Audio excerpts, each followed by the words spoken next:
Allez, on parle un petit peu qualité d'appel avec le principe des appels sortants, avec une erreur que j'entends très souvent qui est dans la question d'introduction. Lorsque vous appelez quelqu'un, la bonne formulation est « Excusez-moi de vous déranger, mais je vous appelle parce que j'ai reçu un email de votre part, on était convenu que je vous rappelle aujourd'hui, je veux vous faire une proposition commerciale ». On peut imaginer tout ce qu'on veut derrière, mais la base est « Excusez-moi de vous déranger, mais je vous appelle parce que ». Il y a deux stratégies différentes dans cette phrase qu'il faut appliquer au quotidien. Premier élément, on ne pose jamais la question « Est-ce que je vous dérange ?» Pourquoi? Parce que les deux réponses sont embêtantes pour nous. Premier cas de figure, il vous répond « Oui ». Ah, ben voilà, vous êtes bien embêté et qu'est-ce que vous faites maintenant? Vous allez devoir reconvenir d'un rendez-vous, vous allez lui demander de vous rappeler, mais l'appel démarre mal. Clairement, vous l'indisposez, il vous le fait sentir, on n'est pas dans ce qu'on peut appeler le meilleur des mondes. Et donc, la solution pour vous va forcément être de postposer ou d'essayer de forcer l'appel. Je n'en ai que pour 2 minutes, je voudrais juste vous poser une question, mais le démarrage est mauvais. Deuxième cas de figure, il vous répond non. Vous me dites, ah mais c'est tant mieux, parfait. Il répond non. Or, non, c'est un mot négatif et on sait qu'on n'utilise jamais de mots négatifs pour la meilleure compréhension de l'appel et pour la rapidité, la fluidité de la compréhension de la conversation qu'on a avec notre client.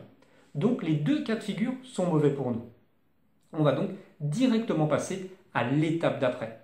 Excusez-moi de vous déranger. Et ensuite, on contextualise. Je viens vous voir parce que, je vous appelle parce que. Deuxième élément, justement, parce qu'on va essayer d'aller directement à l'essentiel, à autre chose. La conversation ne doit pas porter sur le fait est-ce que je vous dérange ou est-ce que je ne vous dérange pas. La conversation doit porter sur l'objet de votre appel. J'ai des questions à vous poser, je veux vous vendre un produit, je veux fixer un rendez-vous. C'est là que doit se tenir le cœur de la conversation.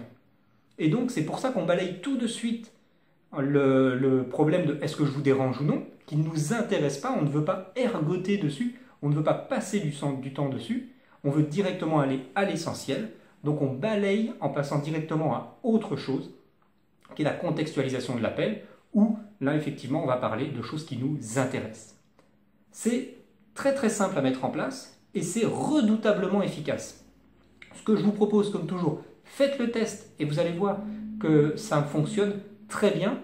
Demandez à vos agents de l'utiliser, utilisez-le vous-même, forgez-vous votre propre opinion, vous devriez avoir sans aucun doute un résultat positif sur cette stratégie.